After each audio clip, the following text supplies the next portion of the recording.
السلام عليكم أصحاب السود وهذا wararka naga soo gaaraya magaalada Minneapolis ayaa waxay sheegayaan in masjid ku yaala magaalada Minneapolis dab la qabadsiiyay masjidkaasi waxaa la yiraahdaa Al-Hikma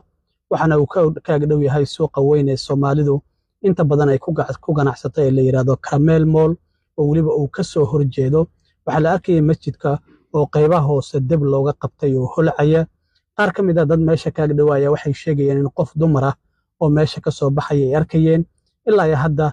kooxaha dabdamiska ayaa ku sugan oo dabkii daminaya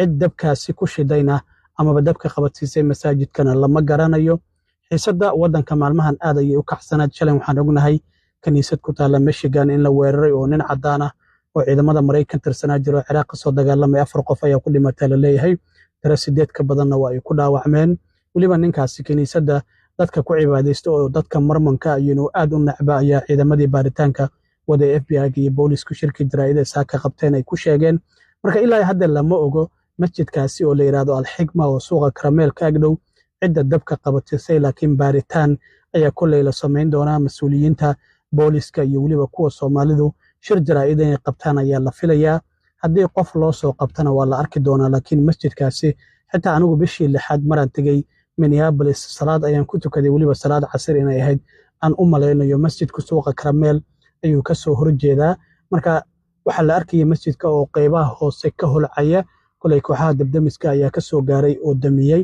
asaara xoogan inuusan gaarin ayay u muuqatay markii aan arkayay laakiin waxyaabaha ka soo kordhay waa la soo socodsiin doonaa laakiin waxa soo kordhaya maalmahan islaam naciibka wadanka siyaasadiisu ay kacsan tahay labada xisbi ee Republikaanka iyo Dimuqraadiga bidixda iyo midigta marka dadka Soomaalida waxa ugu baaqaya inay ilaaliyaan taxadir dheeri ahna ay muujiyaan maadaama xaaladdu ay si aad ah ay muddooyinkan u kacsan tahay waxyaabaha kale ee soo kordha haddii alla idmo arrimahaasi ka soo kordhana waa idila soo socodsiin doonaa iyo waxa mas'uuliyiinta labada dhinacba ay ka yiraahdaan Soomaalida iyo ciidamada booliska inagoo aan og masaajidada waliba in si weyn goobaha cibaadada sida kaniisadaha iyo masaajidda waliba si weyn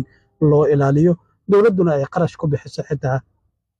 Minneapolis waxaa jiray masaajidda dhowr jeer la waxyeeleeyay kuwa maraayadaha laga jabiyay kuwa qoraal lagu qoray kuwa la isku dayay dab in la qabadsiiyo waxyaabahaasi oo idil waa jireen sanadihii u dambeeyay ciidamada booliskuna waxay u xil saareen ciidamo gaar ah oo masaajidda ilaaliya isla markaana ka hortaga dhibaatada masaajidda oo kaliya ma ahna goobaha cibaadada sidoo kale kaniisadaha synagogue iyo meelahaasi oo idil waxyaabaha ka soo kordha waa idila soo socodsiin doonaa stay tuned